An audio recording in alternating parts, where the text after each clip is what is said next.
Hello and welcome to the Ruby and Roses channel. My name is Addie and I am the creator behind Ruby and Roses Yarn. And in this video today, it is going to be part 2 of all of your mini questions, and you can stick around to hear my answers. If this is your first time tuning in, I would recommend either checking out one of my previous videos or checking the video before this one to get more question content. And if not, you can stick around because these are all going to be new questions from what I covered last time. Since you had so many, I decided to split it up into 2 parts. So stay tuned for part 2, and yeah, let's get into all of your questions. What is a day in the life like for you? What are your favorite times of day to work and favorite times to relax? I imagine your schedule is pretty flexible as you're your own boss. So yes, it's great being my own boss. It's like a blessing and a curse all in one. When I lived in Missouri, my studio was in my home, so I went through like a phase of having my craft time in the morning, and then I would go into the studio after like 30 minutes of craft time, and I would still be able to get there in a reasonably early hour since I normally wake up pretty early. But it's changed now since I have to, be at the studio at a certain time to handle, maybe paperwork or be there to train employee, whatever I have to do. I kind of have to be there at a certain time now, and I have a certain amount of work that has to get done by a certain time. So I am on a schedule, and I know everyone is like, oh, you're your own boss, you must just get so much free time, you must get XYZ, but for me that's not the case. And for some entrepreneurs that I've known, I feel like it's more of it's kind of hardcore because you're doing so many different things, you're wearing so many hats, and it's super fun and I love it. It's just, it's amazing for me, but it's also I can, again, just managing time and making sure that where you're spending your time is the best way you can be spending it at that moment. So a normal day for me, I get up at 6:40 every day, and I am at the, and I normally will spend a bit of time in the apartment, whether that's catching up. That's normally when I do, to be honest. So when I do a bit of my household chores before I have to leave for work, which is only maybe 20 minutes, but that keeps me on top of the house and keeps me from having a massive mess to clean up on the weekends. And I found that out the hard way. So I'll spend that time just doing random things, laundry, dishes, stuff like that. Then I will get into the studio 8 o'clock, and that is when I will have I will kind of go through my notes, figure out what I'm doing that day, which normally takes me about maybe 20 minutes depending on what's going on and what I have on my plate at the time. But I will go ahead and tie up yarn for what I'm dyeing that day. It takes me about an hour and a half, but I am planning to have my employees start doing that. So again, everything's changing always. And then I start unloading my oven. And I will unload my oven, which takes me about 2.5 to 3 hours normally if it's full of speckled yarns, stuff like that. Tonals take a bit longer to wash and process. And then I will normally have lunch at that point. I will start work again at about 1:30, and I will go ahead and fill up my oven. So if I unload my oven, I normally will fill it halfway up, and then the next day unload that half of oven and then fill it up all the way. Just because if I try to fill and unload in the same day, it's just a really long work day, and I try to not do that too often, but I do end up doing it about once a week. So on that day, I would fill up half my oven, get done at about 3:30, and then after that I'll spend about an hour doing computer work, and then I will normally come home, do a bit of marketing, things like that. So that's my typical day, and then I will normally hang out at night, whether I'm hanging out with friends, hanging out with Devin, or watching TV and knitting, which I do occasionally, but I tend to like to be out and about more. But I also love my introverting time, so just depends. Have your parents come to see your new studio yet? They have to be so proud of you with all your accomplishment at such a young age. Congratulations on your success. Thank you so much. My dad came and helped me move in February, and he hasn't been able to come up since, just because he's super busy with work, and this is a really, he's doing new phases in his work, so he's been really, really busy lately, which I completely understand. So he came up that once, and then my mom wasn't able to come up when I moved, just because she's super busy as well, and she was able to come up when I was sick, which I'm super grateful for. So my mom and my aunt both came to kind of help kind of take care of me because I was sort of having a hard time doing things by myself at that point, but I am so much better now and completely well. But it was just like, you know, having a horrible fever, it's hard to kind of get around. So my mom came up for that, and then yeah, she might come up again in a month or two, so that would be fun. I would love to know how you got to the place to decide to be an indie dyer full-time. Also, what is your favorite wool wash? So I already touched on the wool wash subject. However, how I kind of realized I could be an indie dyer full-time, my situation worked out pretty perfectly. I'm actually, before I get into my story, I'm going to drink a bit of my drink because I forgot about it. This is a kombucha. I try to have maybe 1 or 2 a week because they're just super, super healthy for you and they taste really good. So I am going to be drinking my kombucha.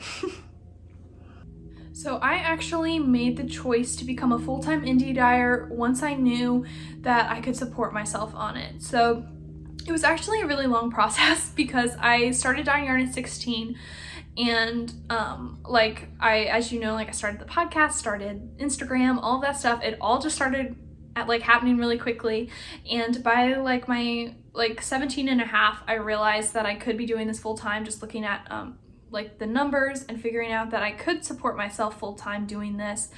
And before that, my plan was to go to college and become a metallurgical engineer was what I wanted to do, since I love chemistry and I love stoichiometry, all that fun stuff. So I ended up not doing that, but for that 6 months, it was a very I was contemplating it, college, no college, engineering, yarn dyeing. I just was very torn, and and it was just also a bit of a scary decision for me to just be I am going to be a full-time yarn dyer, and to just take that leap of faith in a way and just hope that it continues to grow, continues to be what it is.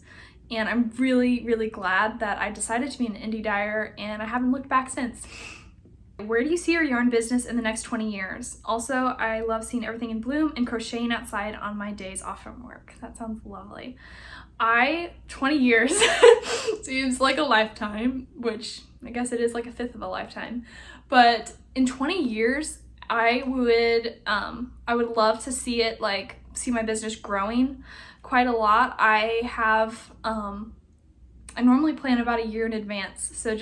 But I guess just that dream of 20 years might be what you're asking. So I would just love to see it just grow and be able to hire a lot more employees and just take on and just see my role change a bit. I think would be really cool. See myself go from doing jobs that I don't love to do as much, jobs that I don't have to do, and to hire employees for that, and then to where I would solely just be dyeing the yarn and managing, and to just have that role. And then I would also love for just to see just the Ruby and Roses yarn just grow. I feel it would be really, really cool. And my boyfriend Devin plans to work part-time with me and doing a lot of my marketing, and I'm really excited for that. So who knows where that will lead, and just a lot of things along those lines of just growing would be super cool. Doing more collaborations, just meeting more makers in this niche and things like that. What is your favorite dyeing technique and yarn base to dye? So my favorite technique, I feel I've tried quite a few. My favorite technique to dye and to knit with is what I call my watercolor speckle technique. So it's where I have my water level at a certain point. So when I speckle my powder dye in, they blend in the water as well as on the skein. So it's that certain level that I really enjoy working with, and it's something that took me a while to kind of figure out how to do. So I don't know, I really love it. You can see a lot of the colors blend together and create new colors, and you can see and then when you knit it up, it's just a cohesive look. It's not just specific speckles, and they're just really just blended colors for me. So this is for instance, this is a colorway that has that technique, and it matches my sweater. If you can just see certain places right here, for instance, that specific section, you see the dark purple blended with the blue, blended with the pink, and it just created this new color. And I think that is just one of my favorite techniques, favorite things to knit with, because you're just constantly finding something different in your skein. I love knitting socks. The first 3 pairs this year were all DK weight as well. How do you decide how much is just enough with your speckling? Do you ever in your mind overdo it? I think that is an incredible question. I have never been asked that before, and I just really loved getting to see this when I was scrolling through the comments. I definitely felt that at the beginning, for sure. Once I started experimenting with that watercolor speckling technique, there were definitely times where I'm like, wow, I have too much speckling in this skein, and I just thought it was ruined, blah, blah, blah. Now it's actually really amazing that since I've been doing yarn dyeing full time for a while, I'm using these dyes every day, and each dye has a different solubility level. So like, for instance, the dark purple in this skein is one of the craziest dyes. I don't know what the word is, but crazy. So you can speckle a pinch on the skein. Just imagine you're sprinkling your yarn, you're sprinkling your speckles onto the yarn, you sprinkle it on and you can't even see it. And then you come back like 30 seconds later and it's like pow. It just like, it reacts so like slowly or quickly, whatever that ratio is, because it's just very unusual. So like that dye, for instance, I will just speckle and I will not wait to see the speckle and I'll move on, things like that. And I also, my fingers, like I just know what's a pinch and things. And I have a certain measurement system for how many like pinches or whatever kind of like, I don't know how I can explain this, but I have different levels of speckling, and I will write those levels down as I record recipes, so I know exactly how much dye to apply for each pan, so that I know the quality is there for my skeins and that my colorways are as consistent as possible, because even though I can't get them to be exactly alike, because they're all one of a kind, like they're all art, and they're all very unique. My friend Tiffany asked if I'm ever going to do an apartment tour, because she'd love to see how I decorated it. I've gotten so many questions wanting to see my apartment and how I've decorated it and all of that stuff, and I said I was going to do it on Instagram stories. I even waited until it was like the weekend and I had it all clean and it looked really nice. But I don't know, I kind of lost my nerve, to be honest. I really did. I don't know. I might just do it on Instagram. I don't really want to put it on YouTube. I'll do an Instagram story at some point, but it's just, yeah, I don't know. For some reason, that's just going to be a bit hard for me, because I guess I'm kind of a private person, so I'm almost like a little bit nervous about it. And I'm like, oh, I don't know if you guys will like my style, but like private in certain areas, other areas, I don't know. Because like, I don't know if that makes any sense, but I just was a bit nervous to do show you guys on Instagram, but I will do it at some point because I know all of you are dying to see it. I am thinking you moved to go to college and was wondering what you are studying. Does it have anything to do with your craft? How did you become so knowledgeable to open your own yarn studio? Just curious, but too personal than I understand. Thanks for another lovely podcast.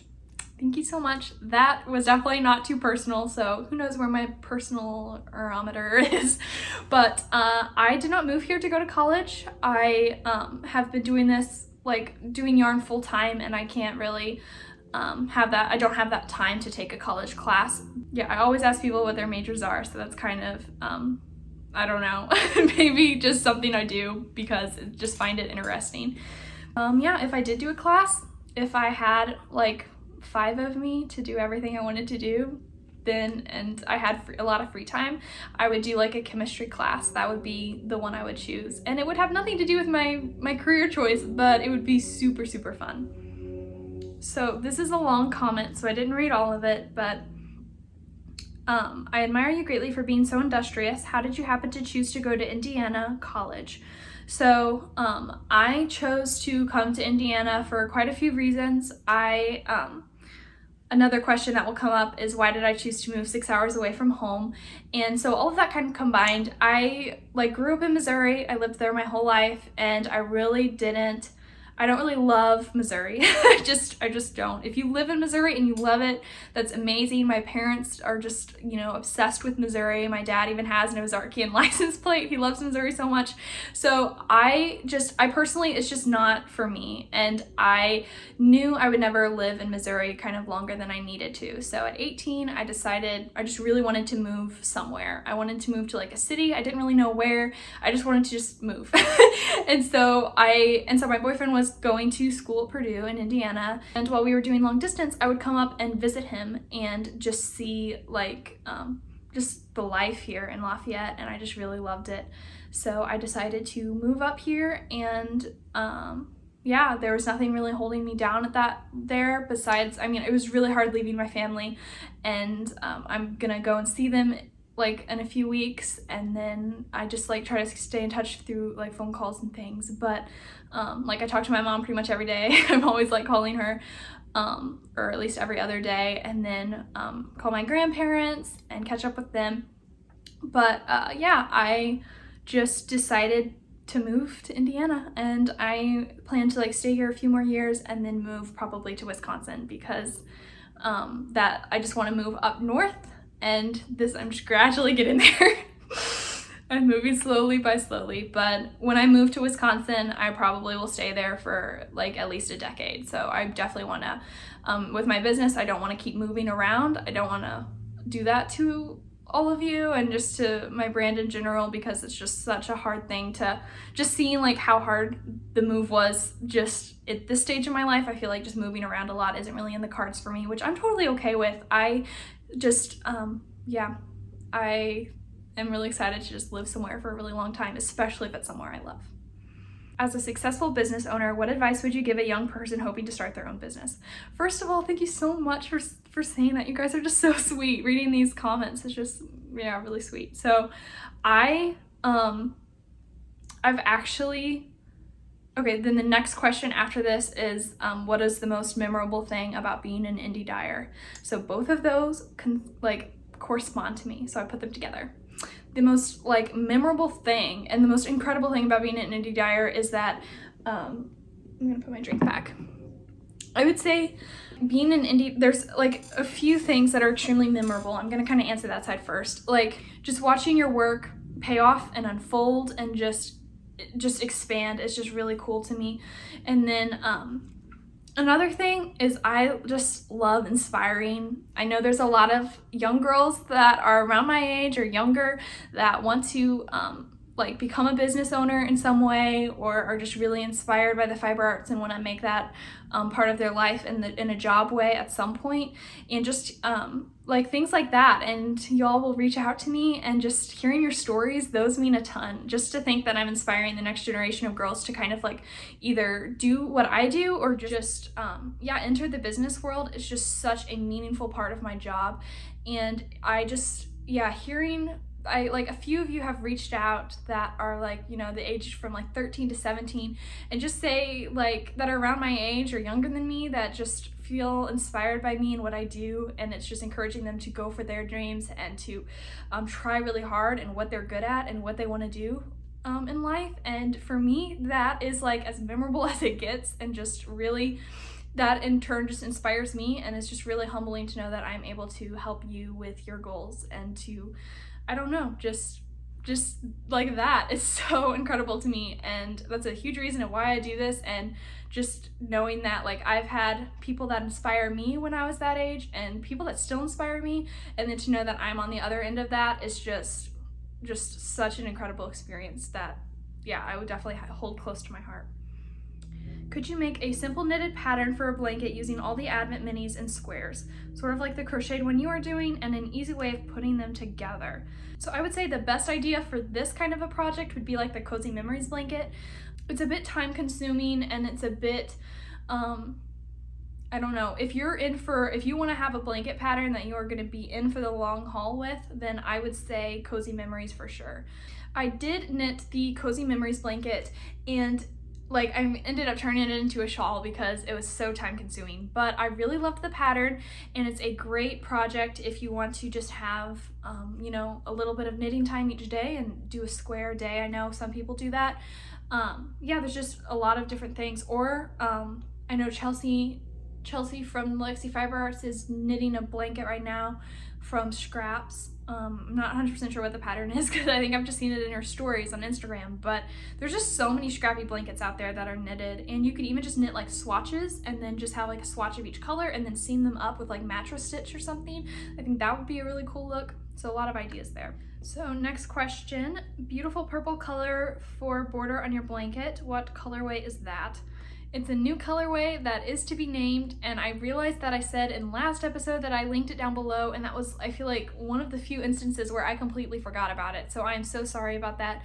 Next episode, I will for sure have that in the shop, and I will have an actual link for you to click on down below. So sorry about that one. Hi Addison, my question is there any color that you would never wear? I see you love almost all colors, so I got curious, do you love them all? So I do love all colors. I used to kind of hate yellow. Now I love like the electric, almost neon yellow, and I love the like really brown toned yellows, like, or ochre or something like that. But that kind of like yellow in between I'm not a huge fan of, and like I said, the grungy moss green, I would never wear like red and black together because I just don't love that combo. I don't love like orange tone tan, like oak color, I guess. I just really don't love that at all and would never wear that color. But I feel like for the most part, I mean, my closet is crazy colorful. I've got like coral, teal, pink, royal blue, a hot pink, teal green, like a light neon pink, a light neon yellow, gold. I have like sage green, so many colors, and color is my life, and I just love color in every aspect of it. How many shawls have you made, and which pattern have you repeated the most? So I have however many shawls that was. I've never actually counted it, believe it or not, but I showed you pretty much everything besides 5 of them that I just ended up not showing because I completely have no idea what colorways I knit and what pattern it was, so I didn't want to do that to you and tempt you with the pattern when I had no idea what it was. But the pattern I've knitted the most has been the Birds of a Feather shawl. It's such a classic pattern, one I love. I think I've knit a total of 3 of them. Yes, I showed you 3 of them. So that one I've knit a ton, and then I also have 3 fascination shawls up here. However, I only knit 1 of them, and I had 2 sample knit for me because I don't have that much knitting time anymore, sadly. Are the advent colors going to be similar to your current colors? So yes, my advent colors are going to reflect the same like style and aesthetic as my colors that I have regularly in the shop. So if you are scrolling through like my website and you see all of the yarns that I offer and you're like, I love these colorways, they're completely my vibe, and I love the aesthetic, then the advent is definitely for you. But if you, if there's certain like, I mean, I hope you love the colors, but that's just what my brand is, and I will definitely be staying true to my brand while designing this advent colorways. So I hope that kind of gives you a bit of an idea on what to expect. But yeah, I am just really inspired to start dyeing advent colorways the month of August like I normally do, and to get that out to you all. I think this year is going to be super fun, and they're selling so fast, you guys. Thank you so much for your support on the advent calendars. I dyed up, I'm going to be dyeing up so many this year compared to last year, so it's going to be very fun to see how it goes. I am really excited for it though. I'm going to be dyeing up so many of each colorway, and I have like a wax mold candle in there. I'm going to be packaging them in my classic red and green velvet bags.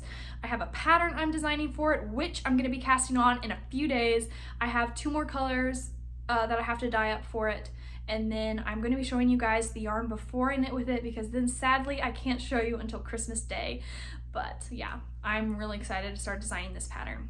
Again, another experience. I will be designing on a tight schedule, so we will see how that goes. What are your favorite knitting garment patterns for warmer weather?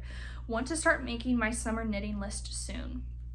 So I personally do not knit like summer garments. I know Jessica May has a lot of, or Jessie May, one or the other on Instagram, has a lot of summer patterns that are like crop tops or things like that that are really cute. I I just don't like to invest so much time into something that I know, like, and I just love using wool yarns. I don't know, I'm just not a huge summer knit person. And I normally wear sweatshirts when it's summer anyways. I will crank the AC way down and pretend it's winter even though it's hot outside. But luckily, Lafayette has not been very hot this year at all. It's been in the 70s or 60s. We had 1 week that was in the 90s, which was super weird apparently here. They're not normally that hot.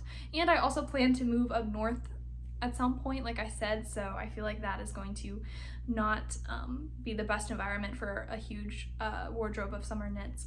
But I also know the one pattern though that is tempting to knit is the camisole number 5 on Ravelry. Is a really beautiful pattern, and I might knit that at some point. If I had unlimited time, I might get it sampled in, I don't know, just to see what it would look like in a certain colorway. How did you and Devin meet? So I actually, I've known Devin my whole life.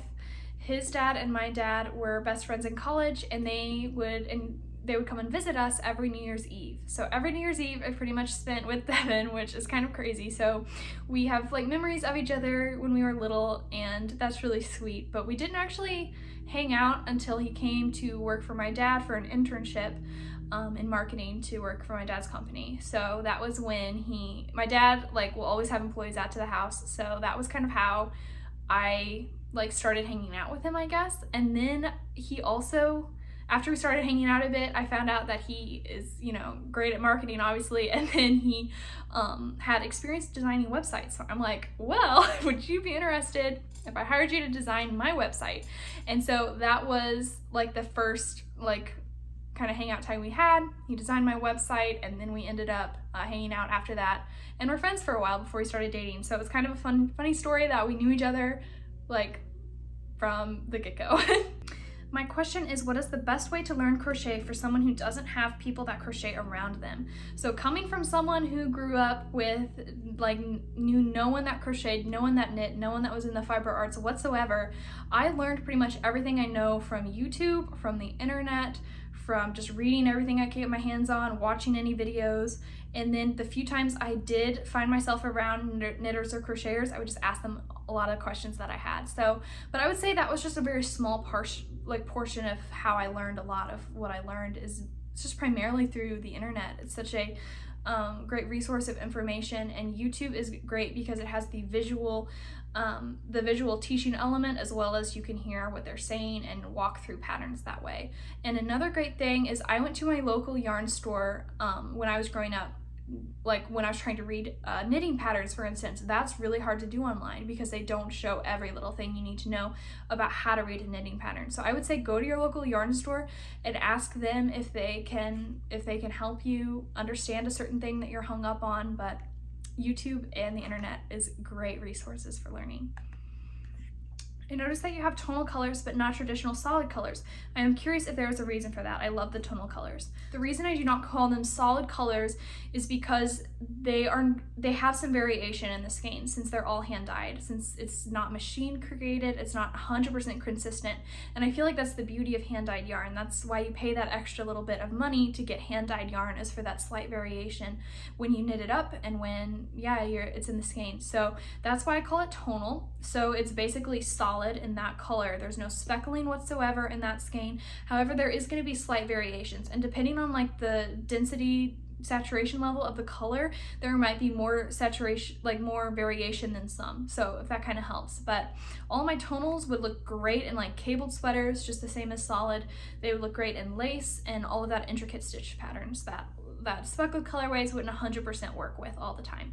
I have noticed that you often take inspiration from photos or pictures. Where did you get the inspiration for this year's advent calendar? So like I kind of already touched on, I don't normally have pictures that I take my color off of. However, the Rarity collection is an exception to that.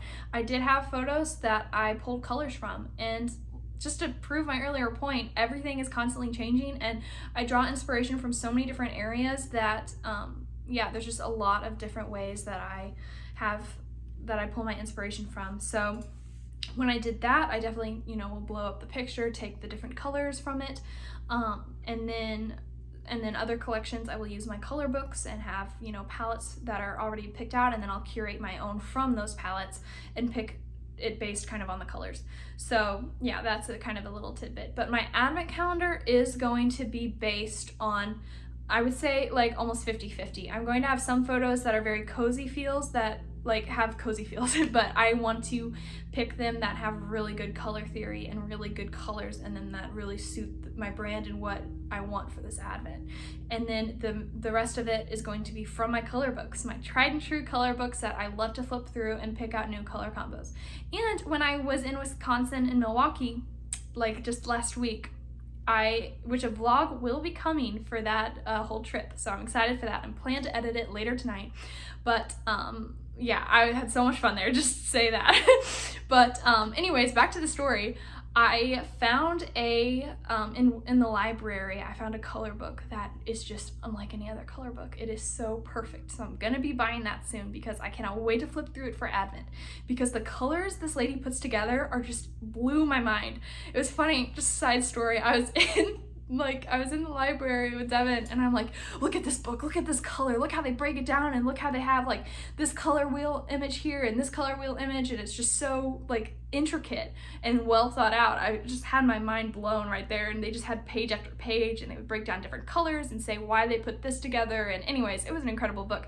And Devin's like, yeah, I don't get any of this, and I think he just thought it was so funny that I was getting so excited, but he knows how much I love color, and it's just, yeah, so fun. So that is probably what I'm going to be doing for Advent, just picking out a lot of colors. And then I also have the element that it's a fade, so that is going to be something else altogether. So I have done fades in the past, and I have my own style for how I curate fades to have one transition to the other without it being too much, losing too much in the transition itself, which I've already talked about in a past episodes. May I ask, what do you mean by reverse wind? Thanks in advance. So that's something that I was taught by my local yarn store, something I researched in my own time as well, and it's something that I feel really relaxes your yarn, and it's really useful later on.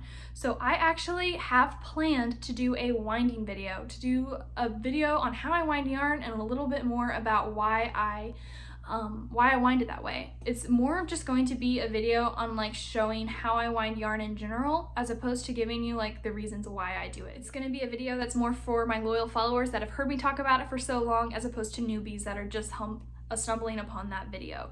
So it'll just be more of me demonstrating how I wind yarn and how I make my cakes.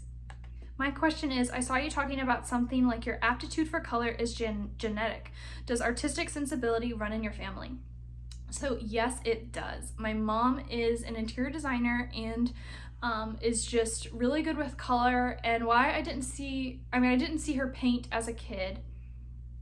I mean, I guess that's not true. I did see her paint when I was little, but not in like my teenage years. She didn't have time to paint, but she definitely uses color a lot, and I think that's probably where I picked up on a lot of it. And my grandma also is a painter and is really good with color. So in that way, my family is very artistic. And my great-grandmother Ruby actually was a phenomenal painter. I actually have one of her paintings over there that I love to look at every morning, but she was taught by a lady that literally went to school for art, was just an incredible, classy artist. Like, I love hearing stories about her. I'm just really obsessed with family heritage in that way, because it's just, very rich in art and color and just all of that stuff. So maybe it is in my blood. Okay, is the podcast background in your apartment or where? So this background is in my bedroom. I'm literally like smashed up against my bed when I sit here, actually. So yeah, this is my bedroom. I have a wall of yarn here that is actually 3 cubes wide, and it goes down.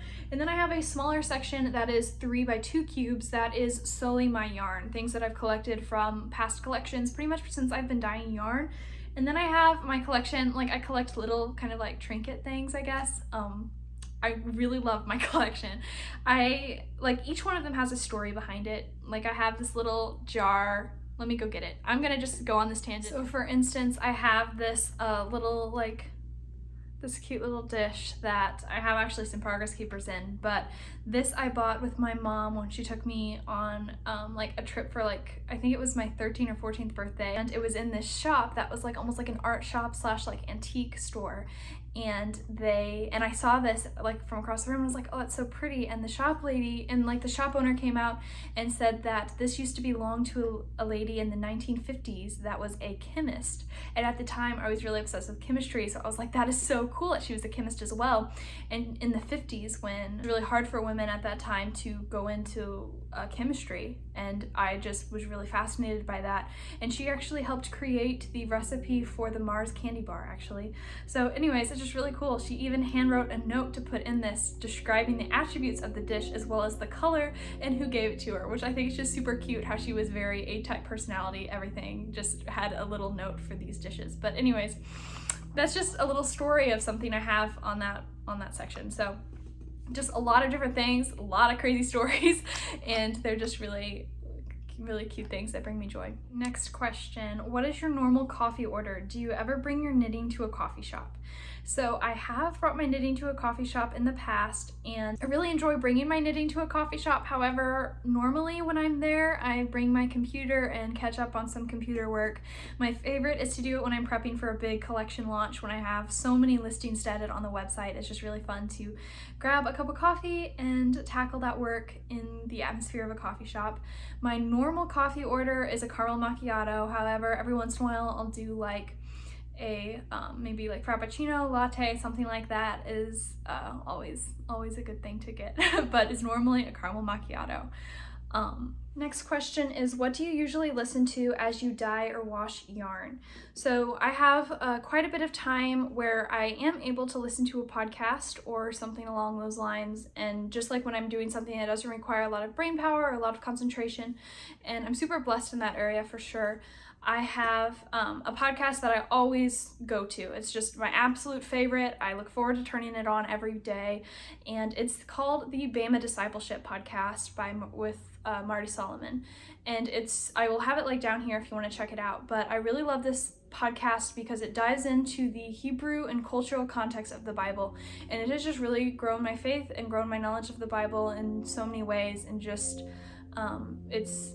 I think just really helped strengthen my faith, and I'm forever grateful to him and his work and what he does, and just how he intertwines every book of the Bible that he goes over. I'm actually in Galatians right now. He just goes over all of those books so beautifully and intertwines them into such a beautiful story that it is. And I just truly enjoy that podcast, and I could not recommend it anymore if you really want to dive deeper into the Bible or your faith. I think it's just a great way to start, and I personally love it so much. And like I said, I can't wait to turn it on every day when I'm in the studio, because it's just, pretty incredible. So next one is, what are people's typical reaction when you say you dye yarn for a living? Can it be hard sometimes? So the answer is kind of.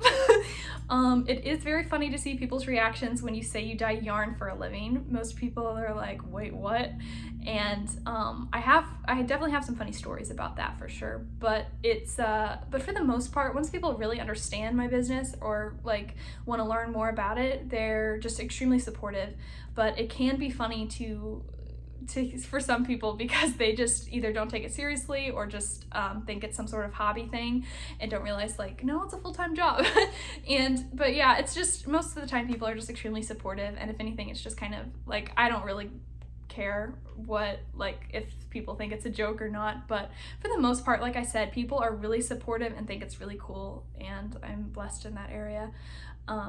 I remember Stranded Dye Works, she did a video, like I think I've mentioned before, I'm not 100% sure, it's Instagram and YouTube kind of meshed together of what I said, but she said, so she did a video saying, so you think you want to be an indie dyer, and one of her points is that when she's like out and about and she meets new people and they ask what she does for a living and she doesn't want to go into the whole I dye yarn for a living thing, she'll say that she's in insurance. And I just thought that was hilarious, and for some reason I've remembered that even like every time like if there's just a funny scenario, I'm like, well, I should have just said I was in insurance.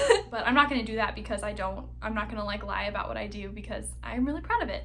But it's just it's just really funny. So anyways, that's like a little tidbit. What is one thing that made you smile recently? Oh, super sweet. Let's see. I'm smiling a lot, but one thing that was just really, really sweet, Devin bought me a dozen roses the other day for no reason at all, and that made me smile a lot. Last question. Okay, last one. I notice you wear your ruby ring often, and it's in a lot of your photos. Is there a reason why that is?